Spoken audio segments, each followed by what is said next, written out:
battles. Okay, I'm done. I'm done having fun. Today we'll do back to movie reviews. Yes, we're finally back to the great series that I think no one missed because no one watched these reviews anyway. So today we're reviewing a very old movie called Biloxi Blues.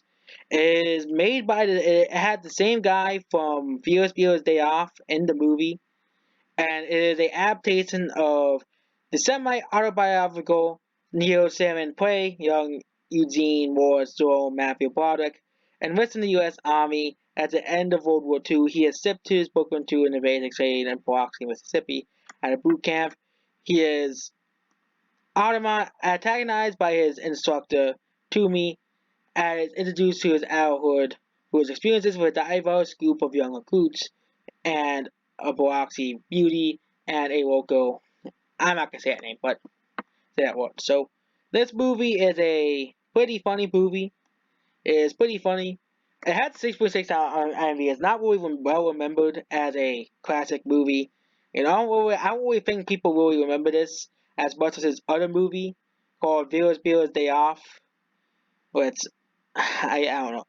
It's not listed as related movies. That's weird. That's one of his other movies. So it's a comedy movie. It is pretty funny. There's a lot of pretty funny jokes. But the thing is, this movie probably won't be made today since there's a lot of, the SJWs would hate this movie, obviously.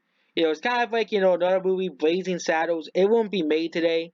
Blazing Saddles, the SJWs will hate this movie. And the guy who made Blazing Saddles, this movie I made a review on a long time ago, even the guy who made it, Mel Brooks, said the Blazing Saddles won't be made today. And the sad thing is, like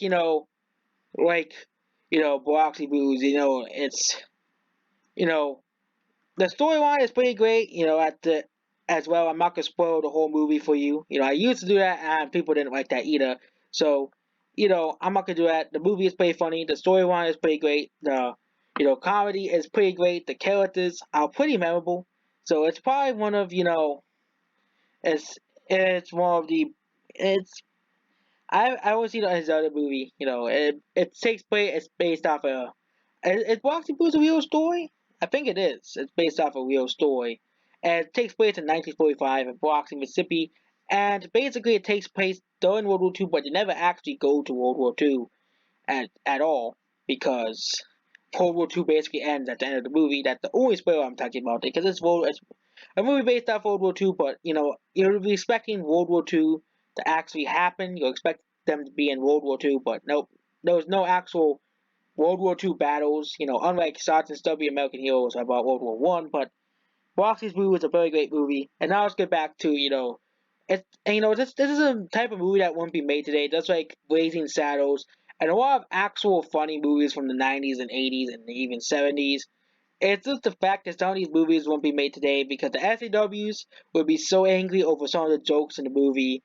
They'll be so angry over some of the jokes in the movie because they can't do comedy anymore in this day and age. The comedy now is mostly dry, poop, toilet humor. Because if you say anything else that isn't poop and toilet humor, well, the SAWs get angry because that's how it is. That's why a lot of anime movies are not really funny anymore.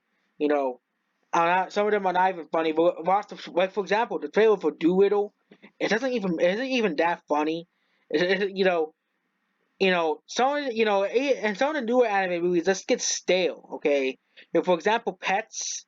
That movie, I liked the movie at first, but it gets more and more stale the more you watch. So Rocky of Dinosaurs 3D. It was really funny the first time with the voiceovers. I thought it was I thought they were like attempting to parody the original movie, but it just got stale at the time. That's the problem with modern day humor, because this and Wicked Vegas was a lot right about that stuff. It is kind of annoying that you have these five people saying what comedy should be, and it's just so annoying. So yeah, this movie does like Blazing Saddles wouldn't be made today. The SJWs would hate this movie.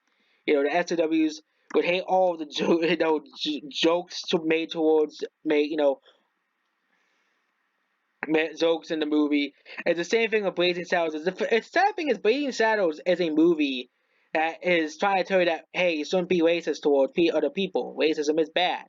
It's people can be nice regardless of race, and I think that's an actual good message. So that's basically it. So Blazing Saddles, no, Biloxi Blues, I can give it a 7 out of 10. It's a really funny movie.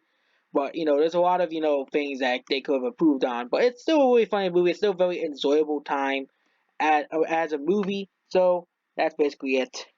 Goodbye.